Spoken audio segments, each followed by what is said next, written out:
I'm Mark Ramsey. I'm sitting next to the one and only Al Peterson. Everybody knows Al Peterson. Al is the grand poobah, creator, editor, publisher, everything, right? Yeah, I'm kind of the one-man band. Okay, for NTS Media Online, which is the premier news, talk, sports, industry publication, distributed online once a week by email, and then otherwise daily yes. Email updates and once a week PDF, right? Correct.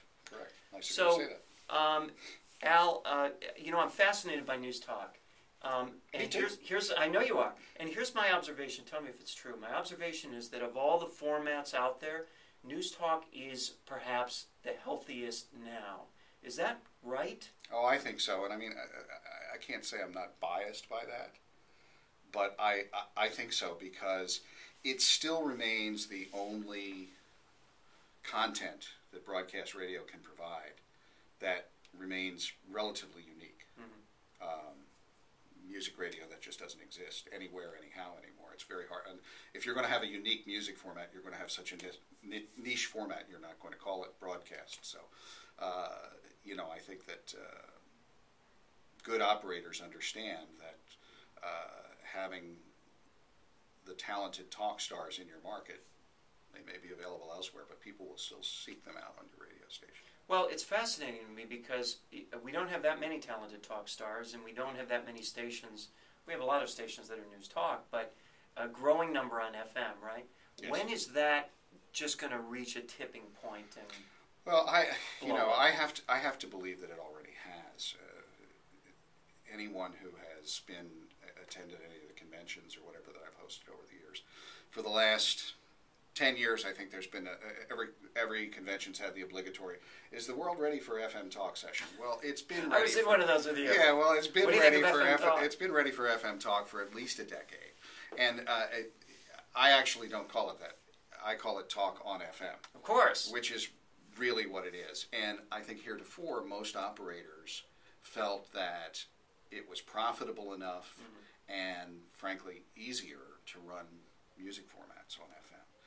But now they're learning that they can just as profitably, even more profitably, do talk on FM. There's generally far more available inventory and far more available revenue. I would take a lower rated talk FM in my market than the highest rated music FM in most markets. Is it easier to sell such a station? I mean, to advertise? I don't think so. I don't think talk is necessarily easy to sell. I think there are good sellers that learn the advantages of how to sell talk.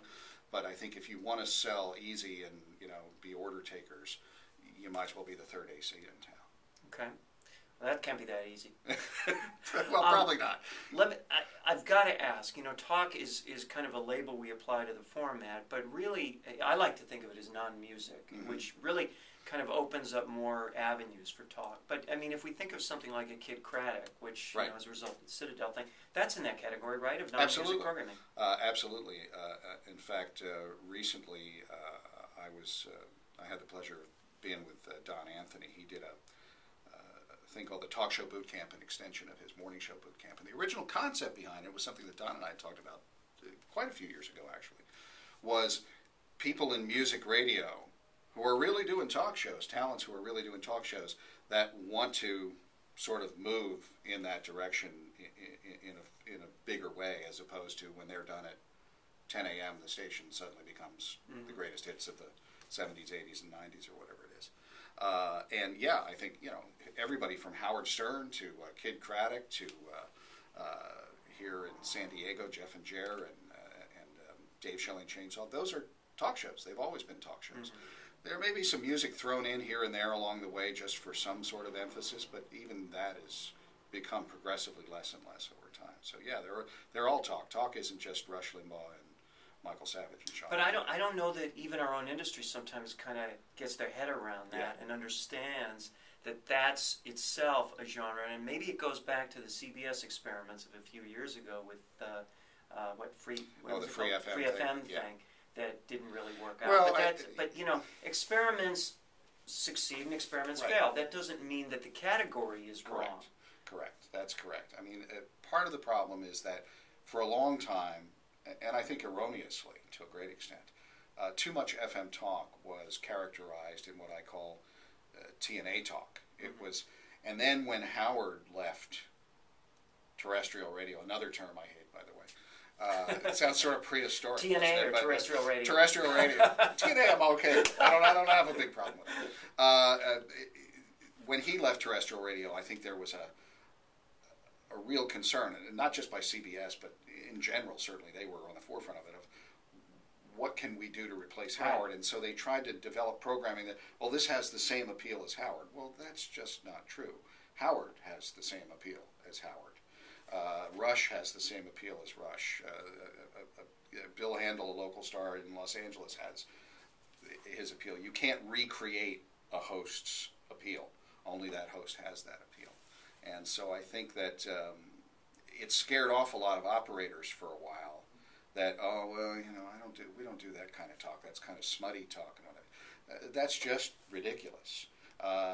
There is no reason to do any kind of talk on FM, whether you're targeting women, whether you're targeting sports, whether you're targeting politics, whether you're targeting entertainment.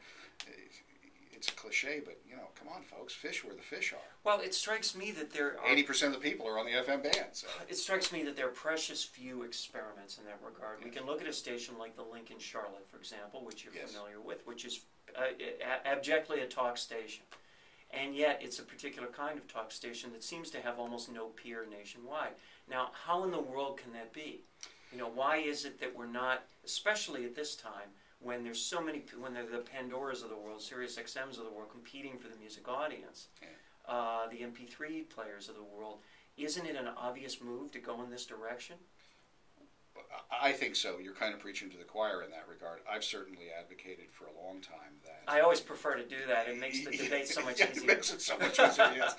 I mean, there is no reason to not target any particular audience with the talk on your FM station. I think part of the problem with the so-called female approach talk, and I don't mean the Link. I mean, they certainly have targeted women with their programming, but there have been other experiments of quote-unquote female-oriented talk that became causes. Very few talk. First off, talk isn't a format. Talk is a collection of shows that attract talents. That attract listeners. Which is a key point, by the way. Right, exactly. So I think when you, whether it be certainly the earliest efforts, and some would argue that even now the current efforts of so-called liberal talk radio. I mean, conservative talk radio doesn't generally call itself conservative talk radio. Progressive talk radio does label itself as such. When it becomes a sense to the listener that you're there to further a cause versus entertain them, I think that you have far less chance of success in doing so.